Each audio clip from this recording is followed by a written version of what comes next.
Good evening. And we continue.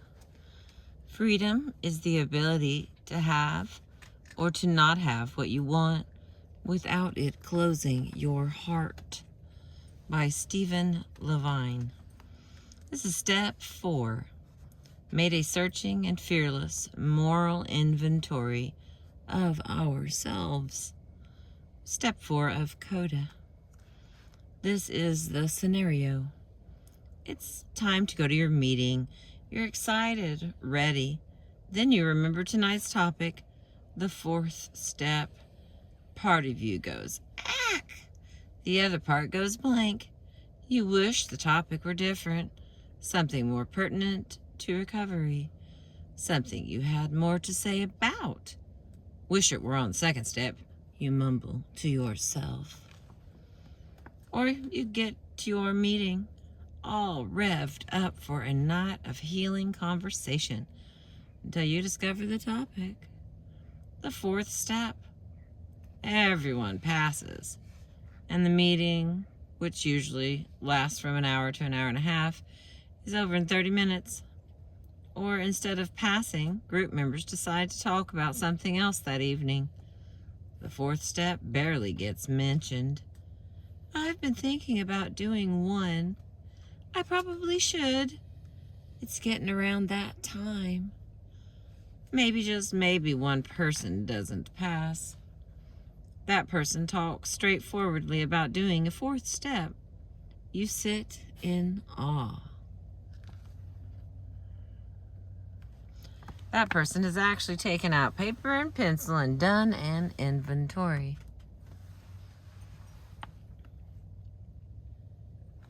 You wonder how that person found the time and the determination to actually do this step. The concept seems mind-boggling and leaves you feeling guilty, confused, and wondering if you will ever get to this part of your recovery program. Yet you look at that person who has taken the time to do this step and notice something different about him or her. There's a comfort level with self that is appealing. That person has a recovery that is admirable. You feel somewhat, envious. But actually tackling this step still feels overwhelming. This is the step that brings fear, uncertainty, and guilt to those who have been around recovery meetings for a while and have not taken it, or to those who have gone a time without taking it again.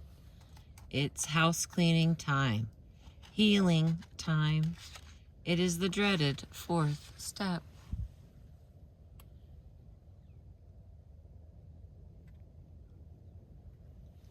All right. I've been in recovery and going to meetings for 6 years now, said Jody, and I still haven't taken a 4th step. I just dread it, and I'm not sure why. Many of us can identify with Jody. I can identify with Jody. Early in my own recovery, doing this kind of self-inventory felt overwhelming. I wasn't sure I had a self. I wasn't sure what I'd find. My self-worth was so low, I wasn't sure I could handle any more self-criticism. I didn't know where to begin. I didn't know what I was looking for. I didn't know what I'd do when, I didn't know what I'd do with it when I found it. I didn't understand the purpose. I didn't think I could do it well enough. It seemed like too much work, and it looked like roll up your sleeves dirty work. In this chapter, we'll look at this step. We'll explore it with a fresh vision. We'll try to examine some simple ways of tackling this step, and we'll look at some rewards from taking the time to look within. All right, we start with looking within ourselves. Codependency hides under all my addictions, said Carol. I avoid pain with something, relationships, substances, or work. I hid in a relationship so I didn't have to deal with me. Many of us hide from our pain. Many of us hide from ourselves. Perhaps the last, safest, and strongest holdout from looking at ourselves is blaming our circumstances and conditions on others. Focusing on others will neither solve our problems nor bring relief from the pain. It will divert us, but it won't accomplish the work we are seeking. It won't bring healing. Focusing on others won't change our circumstances. Many of us make the mistake of stopping our recovery efforts before we work this step. We recover long enough to identify the other person's problem and realize it's not our fault. But what we discover is this: if we do not use our present circumstances as a challenge, a trigger, a reaction, and an invitation to look within, we will find ourselves dancing through a repeat performance. We may leave one person because of their particular problem, only to find ourselves in another relationship with someone who has a similar or perhaps identical problem. We are learning that these repeat performances are not coincidences. They are an ongoing, continuous invitation to look inside ourselves and find the healing gift from our present circumstances. We can welcome and embrace the challenge. Many of us begin recovery from codependency by looking around and outside of ourselves. That's often how life gets our attention. We get mad, whine, rage, manipulate, attempt to control, and point the finger at the other person in absolute insistence that he or she is doing something inappropriate, something we do not like, something we want that person to stop doing. This is what we call an outward focus. Often focusing on the behavior of others is justified, appropriate, and necessary.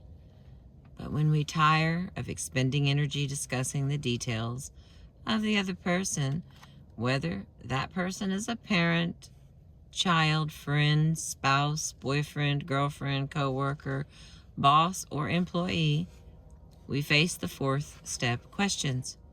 What's going on with me? What am I doing? What am I not doing? Why do I need to go through these circumstances? What are these circumstances triggering within me?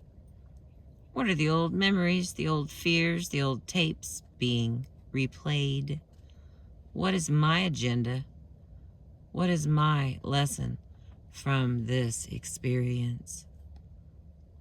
What do I need to learn about taking care of myself? And what's stopping me from doing that?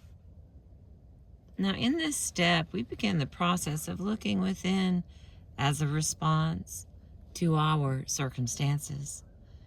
We make a searching and fearless inventory of ourselves. This step doesn't tell us to make a critical, hostile, blaming inventory of ourselves. It does not tell us endlessly to find fault, hold ourselves irresponsible or over-responsible, or others unaccountable. It says a searching and fearless. We don't have to be afraid of what we will find. We simply decide to look within to find ourselves. We don't take this step in lieu of setting boundaries. We don't take this step to deny what another person is or isn't doing and the impact of that on our families and lives. We don't take this step to deny what we are feeling. We take this step to get to the core of recovery, self-responsibility. Whether we choose to remain in them and our attitude toward these circumstances, we are responsible for what we have created in our lives and what we will create. We are responsible for our feelings. They are ours. The great codependency delusion is this. The train comes. Sounds like it's important. Like it's underlining the words for us. We would be feeling different if someone else would just do something. If we were somewhere else. If we had something we wanted. Not true. We could jet to every state in 5 foreign countries, and until we dealt with our feelings, we'd be feeling the same way in each location we visited. If I feel miserable, it doesn't matter who calls or where I go. I feel that way until I face and deal with my feelings. If I'm feeling afraid, I'll feel afraid until I deal with my fear. When we learn to look within and face what is there, we find ourselves less and less affected by external events and more empowered to deal appropriately with what is happening. Honestly, facing ourselves and taking responsibility for ourselves is where our true power lies. We take this step to enable ourselves to take responsibility for ourselves within the framework of reality. A byproduct of looking within is that we master the lesson of our present circumstances. So we avoid a repeat performance. And we become healed enough to enjoy life and love. Before I did my 4th step, I had this image of a cellar in a house, said Carol, who has been in Al-Anon for 10 years. The basement was dark. There were windows in it, but they were darkened with soot and covered with bushes. The cellar was a mess, cluttered, dirty, and no light filtered in. It scared me. That room in the house, my house, was frightening. I didn't want to look at it. I didn't want to go in it. Yet I was always aware of its presence. I've now done several 4th steps, said Carol. Each time I took one, the cellar became a little more orderly and organized, cleaner. Now, when I see the basement in that house, it's a nice room. It's redecorated and livable. The windows have been cleaned and polished. They're large and open, and the room is filled with golden light. I'm not scared of that part of my house anymore. I'm comfortable. It's comfortable for me to go into it and look around whenever I want to. That house is me. It is common and natural to fear the unknown. It is common to fear dark, cluttered places. It is not in our best interest to have that unknown, dark, cluttered place be our soul. Before entering a 12-step program, I protected myself from negative emotions and fears, said Kathy. I was living on other people's lives. I was always more concerned about others than myself. Inside was not a place that I looked. I didn't consider it. I felt empty, drab, and superficial. How I felt was similar to the way I kept house. The house was clean, but if you opened a closet, it would engulf you. Or if you moved the couch, tumbleweeds would surround you. This step is the beginning of our own house cleaning. It is where we begin looking within for the solution to our problems and pain. It is how we begin healing ourselves and our hearts. In this step, we begin to allow the light to come into ourselves.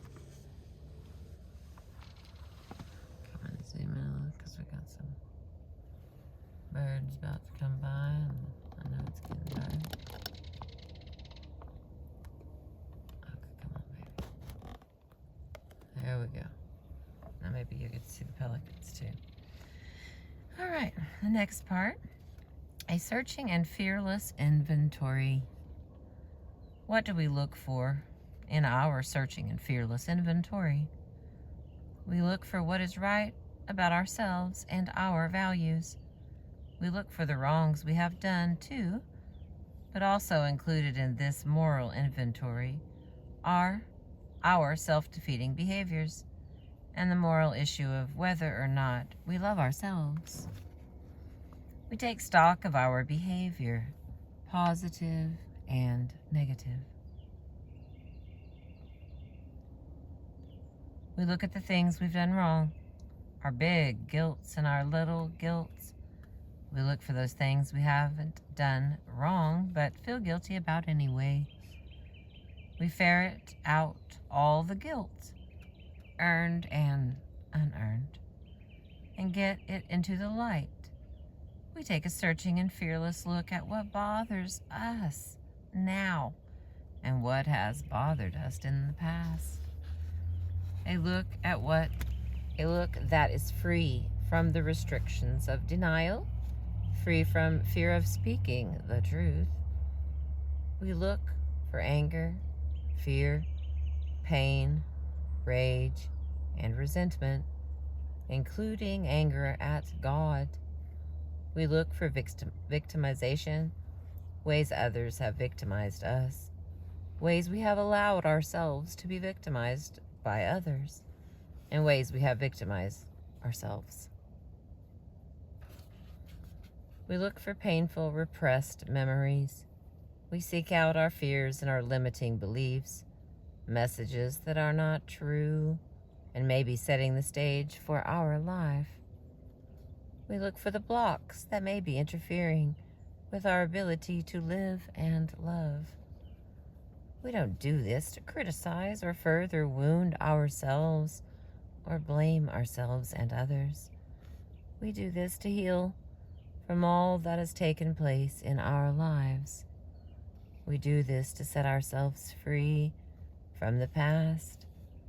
We do this to hold ourselves accountable for our own healing and to achieve the highest level of self-responsibility and self-accountability possible.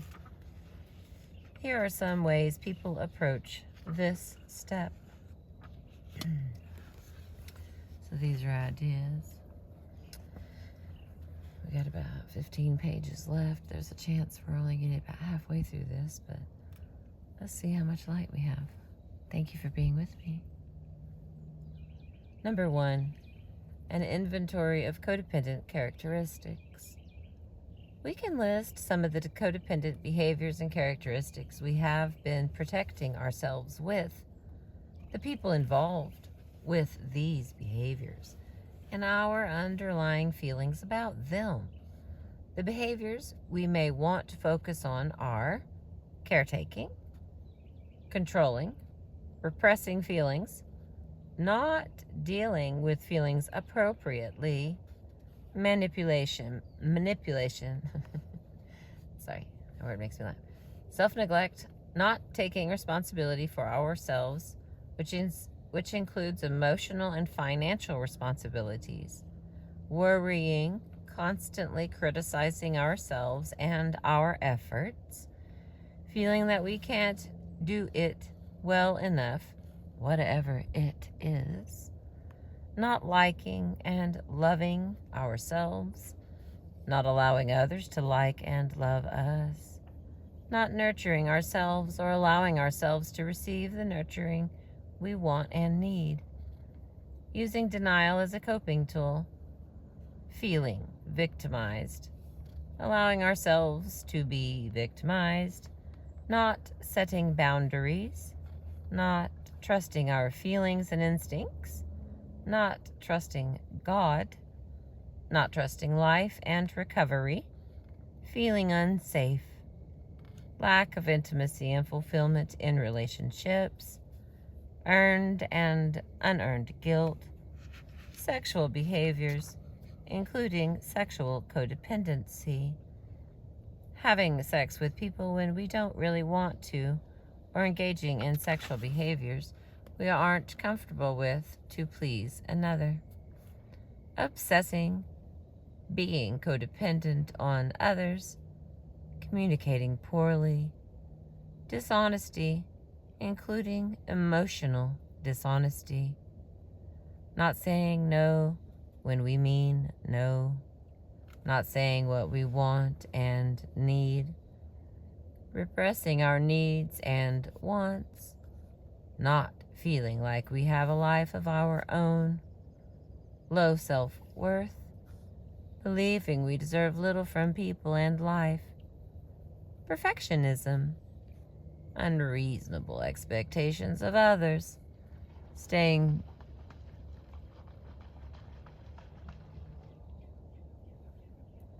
stuck or trapped in relationships, not owning our power with people, including family members, becoming rigid and inflexible, getting stuck in misery and negative thinking, not allowing ourselves to have fun, unnecessarily depriving ourselves, expecting others to be responsible for us, martyrdom, unclear or unrealistic thinking, lack of spontaneity, fear of or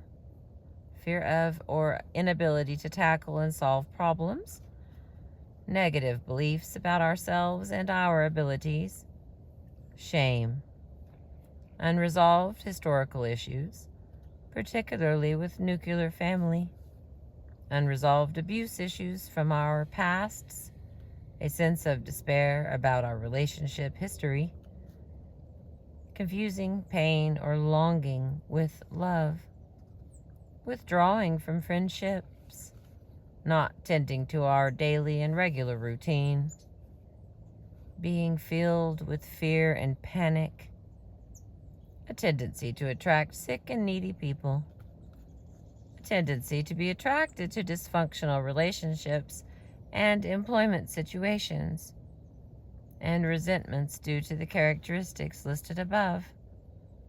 In the latter stages of codependency, we may want to look for chronic depression, compulsive or addictive behaviors, self-neglect to the point of illness, and suicidal thinking.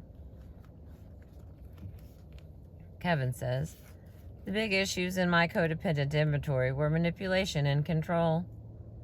Thinking I could control other people was really big, and trying to control other people's feelings so I felt safe. I was trying to be ahead of everybody. I was afraid of people being angry at me or being uncontrolled with me. I said I liked spontaneity, but I was afraid of it. I spent a lot of time worrying about what others thought of me, and I thought I could control that. I was fixated on other people. That was a massively long list of what not to do. All right, number 2. I've chosen not to look ahead, so I don't know how many there is. Stay with me, please. Number 2, a general biographical sketch. This is an easy way to dive into this step. Sit down with pencil and paper and write about yourself. Start simple. Where were you born? Then let the process take over. Write what comes to mind about yourself and your life, from childhood to present. Don't complicate it by telling yourself you have to write everything. Don't overwhelm yourself by trying to do it perfectly. After doing this first sketch, you may want to move on to the 5th step and talk to someone about what you've discovered, or you may want to move to the next layer of yourself. Read your biography. Are there missing pieces? Are there parts you could write another paper about you?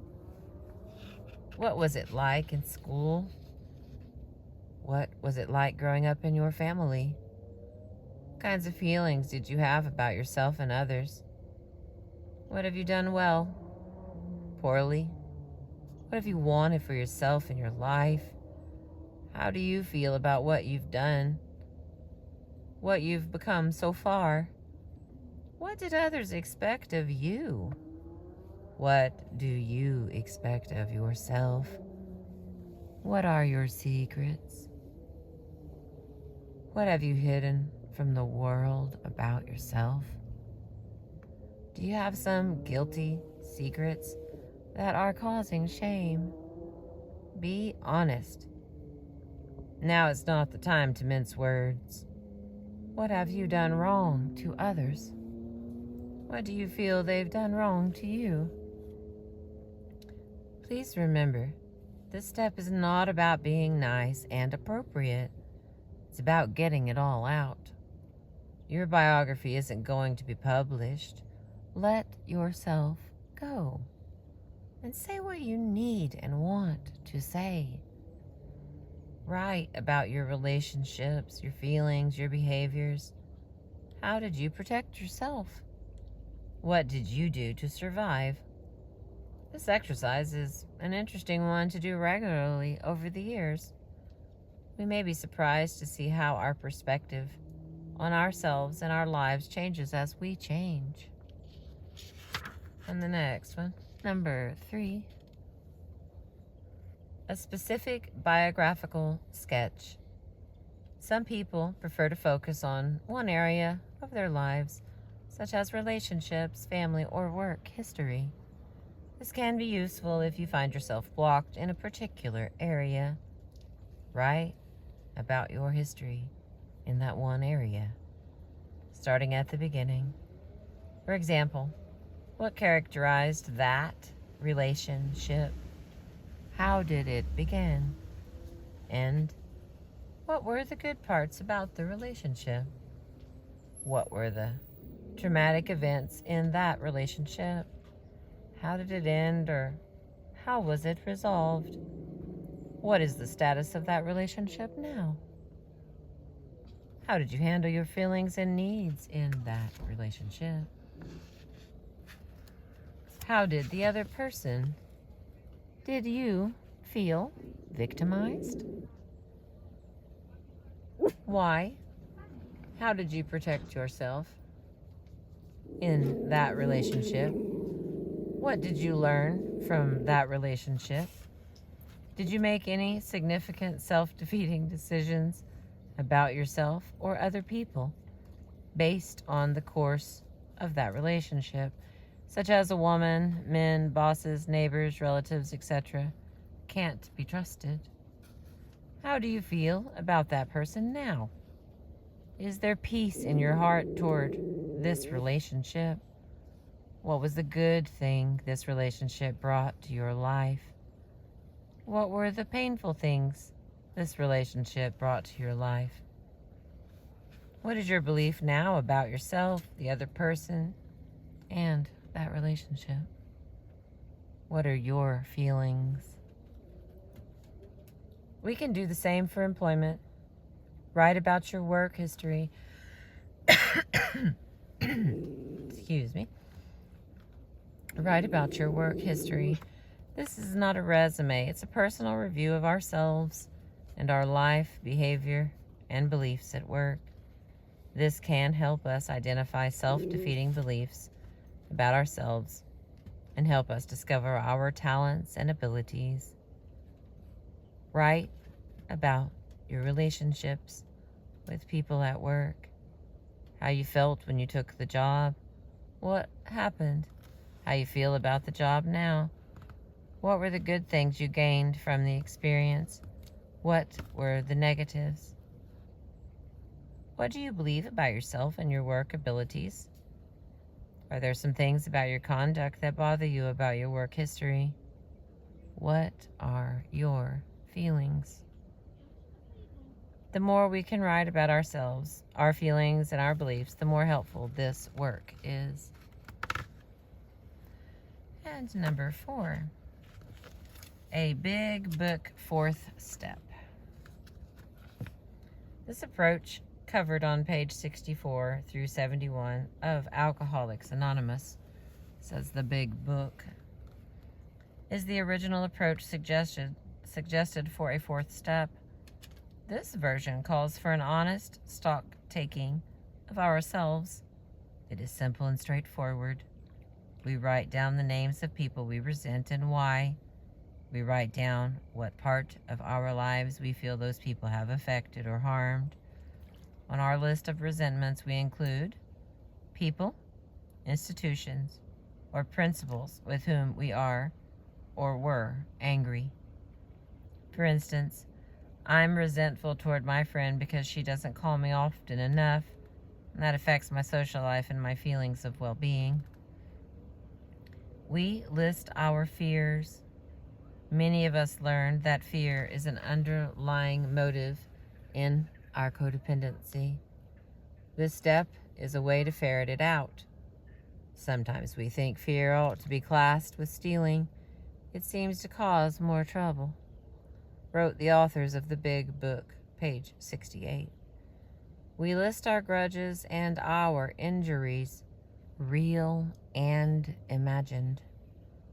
It is plain that a life which includes a deep resentment leads only to futility and unhappiness. To the precise extent that we permit these, do we squander the hours that might have been worthwhile, says the Big Book. For when harboring such feelings, we shut ourselves off from the sunlight of the Spirit, page 66. We don't squelch or repress our anger and resentments. Our feelings may be long overdue. The purpose of this process is to get out into the light our deeply rooted feelings so we can feel them and be done with them. In this fourth step, we may want to cover all the troublesome areas of our lives: anger, resentment, fear, sex, and money. Reviewing each area thoroughly and with an attitude of self-acceptance, not shame.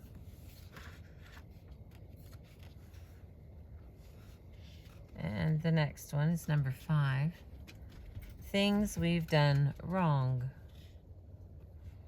This can be an honest appraisal of the things we've done that we feel guilty about. Okay. It's okay, Wiley. It's okay.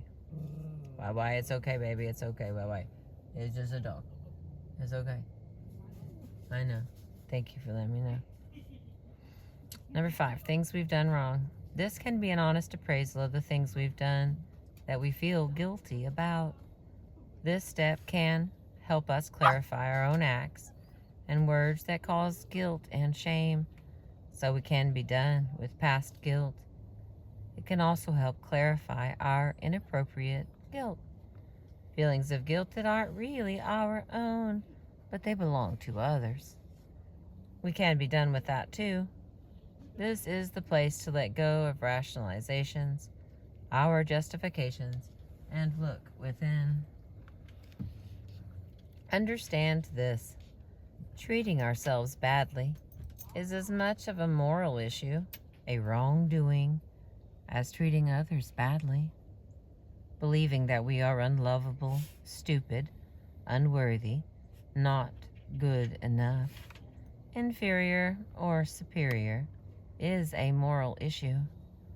Not taking loving care of our feelings, our needs, and ourselves is a moral issue. Not setting boundaries and limits with people, allowing them to hurt or harm us, is a moral issue. It doesn't help them, and it hurts us. Telling ourselves it's okay to accept mistreatment is a moral issue.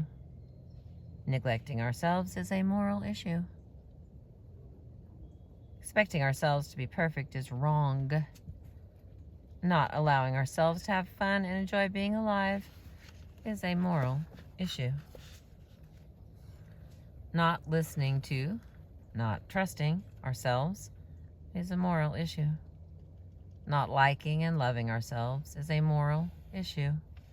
And it is the heart and core of our dependency.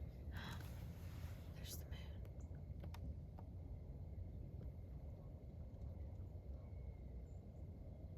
Sneaked up in the sky for us. How beautiful. All right, number 6. Wrongs others have done to us.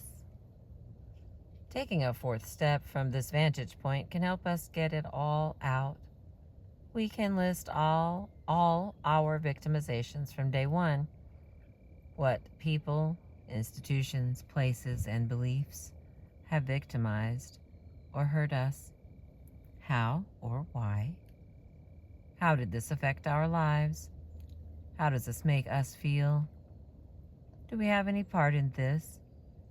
For instance, did we say yes to someone when we could have said no? Why didn't we?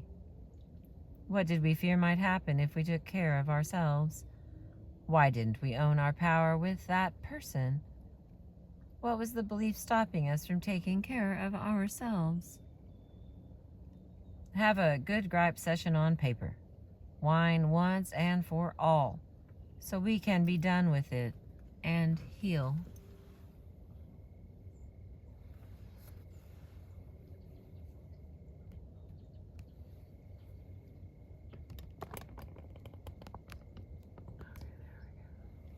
Are focused on there. Number 7, an asset inventory. So much of our codependency involves difficulty seeing what's good about ourselves and our lives. Seeing what's wrong can come so easily. It can be helpful to do a 4th step on our good qualities, our talents, our values, and what is right about us. It may also be, as one woman said, the hardest 4th step we've ever done.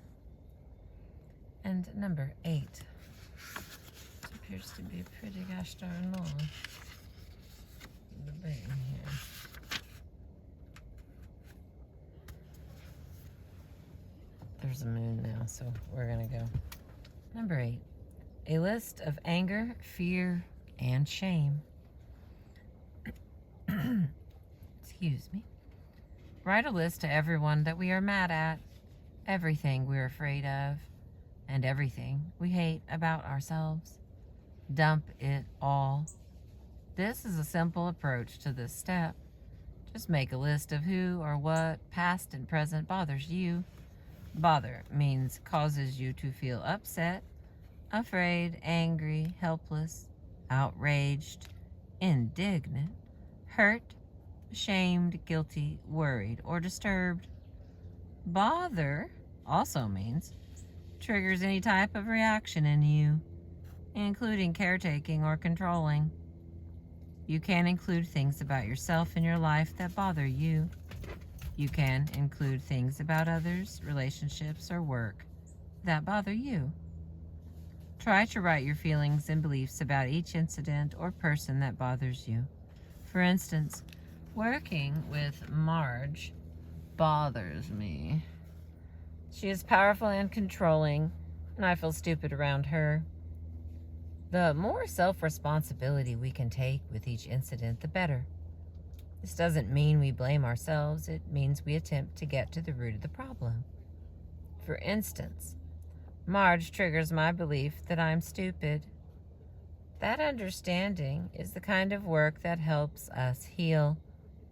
If it is my belief that I'm stupid, if I learn that about myself, I can let go of the old belief and change it to a better one, such as, I'm competent and capable, I'm intelligent, I can own my power with people. But we won't know that. We won't know what to let go of and change until we do our 4th step work. The bottom line is this: if we believe we're unlovable, we won't let anyone love us. And if we believe people will hurt us and take advantage of us, they probably will. The more childhood incidents we can include in this step, the more we will heal. Much of what we are talking about in this step includes a recovery concept called family of origin work. That means we look at what happened in our pasts, particularly when we were children, to see how that's affecting us today. We look at the pain, the incidents, and often the abuse we suffered as children, so we can heal and be freed from them. So we don't do this work to shame or to blame others and ourselves, but we may need to get angry for a while. An important part of this process is finally to feel as hurt and angry as we need to, so we can be done with these feelings. We need to get them out of our minds, our bodies, and our souls, so we can be free from their control and influence. We allow ourselves to grieve our losses fully. Our unresolved emotions may be motivating our behavior. Today, unfinished business does not go away. It keeps repeating itself until we are ready to deal with it. Often acceptance is all that is required. Sometimes we need more help healing from our pasts. We look for denied addictions and problems from our past. If there was sexual addiction, alcoholism, unresolved codependency, or other problems in our family of origin, we need to bring it into the open, identify it, and be honest about its impact on our lives. We look for messages from our pasts that may be controlling our lives today. Don't feel, don't think, don't be who you are. Don't feel good about yourself. Be perfect. Don't have fun. Take care of other people and don't take care of yourself. These are the generic codependent messages many of us receive that control our behavior and lives today. We look for other messages that may be interfering with the quality of our lives and relationships, like, I'm not lovable. People aren't trustworthy. I'm stupid. I don't deserve to succeed. I'll never amount to anything. People always reject me. I'm better off alone. These messages can be powerful, driving forces in our lives. If we believe that we are stupid, that message can gain control of our lives. We may consciously be doing things to prove the message is true, or we may constantly be pressuring ourselves to prove the message isn't true. Our interactions with people may be driven by a conscious or a subconscious need to prove we aren't stupid, and our fear that we actually are. If we believe we're unlovable, that belief can affect the quality of our relationships, including our most important ones, our relationships with ourselves. Everything we do or don't do with others or with ourselves may be a result of that belief. The potency of the don't feel message is apparent. If it's not okay to feel, we may spend most of our waking hours resisting, fighting off, not listening to, and repressing our feelings. If we have a feeling, we may spend more time being ashamed of it and feeling awkward about it than we do feeling it. Make sure it's still clear. Okay.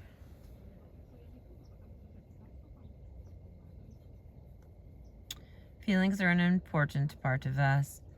Not acknowledging them is a key issue in codependency. Feeling our feelings, allowing ourselves to have feelings, is a key to recovery. One goal of this step is to open up and heal the emotional part of ourselves.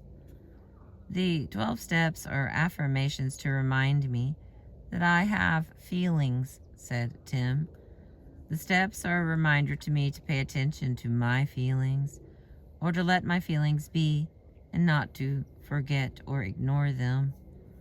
Many of us, including me, need that permission and that affirmation regularly. For years, professionals have called alcoholism a feelings disease. Well, so is codependency. Feelings are not the disease. Not feeling them, repressing them, holding them back is the problem. Some experts now say that unfelt feelings cause disease, physical illness, and sometimes death. I agree. And if we aren't feeling, we're not fully alive. We can use this step as a vehicle to achieve emotional honesty and to do an emotional inventory on ourselves. We grow so much when we take a moment to inventory ourselves for what we are really feeling. Are we trying to control because we're afraid? Are we in a rage because we're ashamed? Are we feeling sick because we're angry? What are we feeling? Often, to discover our current emotions, we need to dig into our pasts and find our old feelings, the ones we didn't feel but needed to years ago.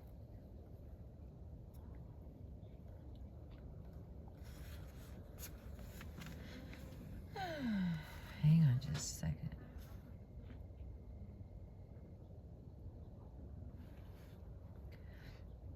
If we don't do this, these feelings get entangled and confused. We may be taking on old anger at mom and dad and putting it on people in our lives today. Please remember, our feelings are our responsibility. It doesn't matter who did what. Our feelings are our feelings. They'll be with us until we deal with them, whether or not the other person changes. Unresolved feelings from the past do not disappear.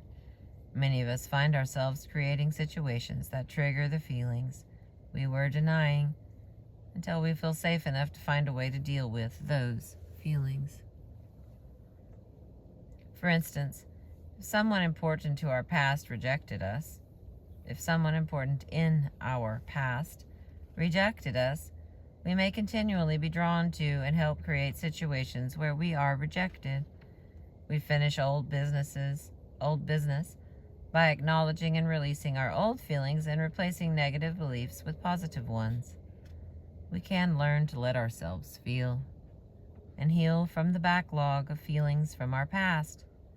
We can learn to deal appropriately with our feelings. We can learn to live through the painful ones and get to the joyous ones. These steps will help us do that. To open up to our hearts, ourselves, and our feelings, we may need to do more than deal with minor unfelt emotions from our past. Some experts, such as Patrick Carnes, say an overwhelming majority of us in recovery from codependency, chemical dependency, or both, need to face and heal from unresolved abuse issues in our pasts. This can include physical abuse, sexual abuse, or emotional abuse. Many behaviors qualify as abuse, including neglect, covert abuse, and being shamed. Using our recovery programs to identify, accept, and heal from abuse is no small part of our recovery process.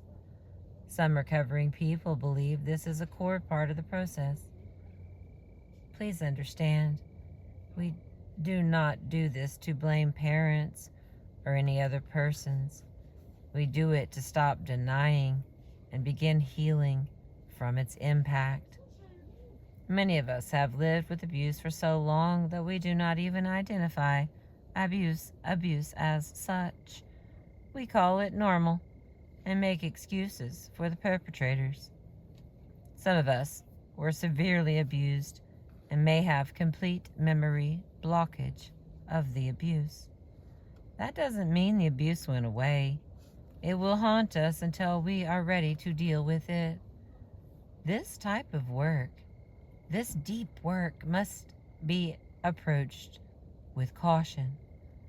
It is not to be handled casually or haphazardly. Please consider seeking professional help if necessary. Use judgment and discernment in exploring this area. If this issue applies to you, it will surface in its own time when you are ready and when the time is right to face it. As Louis Anderson, the comedian, has said, it's not about blame. Often our parents were more abused than we were, but abused people abuse people, and they hurt themselves. We all need to begin identifying this problem and start healing from it so it can stop. Growing up in an addicted family is abusive, not normal. It doesn't produce health, self-esteem, and well-being among its members. Usually it produces codependency. This condition we call codependency is not new. Addicted families are not new. Recovery is what's new. We can finally do something to stop the family tradition of codependency, shame, and low self-esteem from being handed down generation to generation. We can bring our own healing process.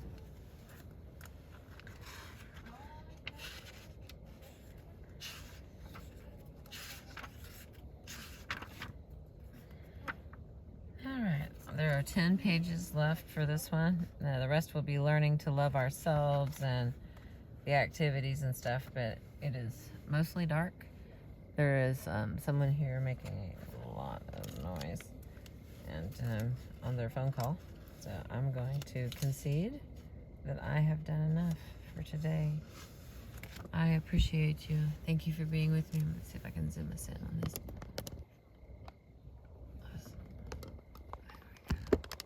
I know, it's lovely, isn't it?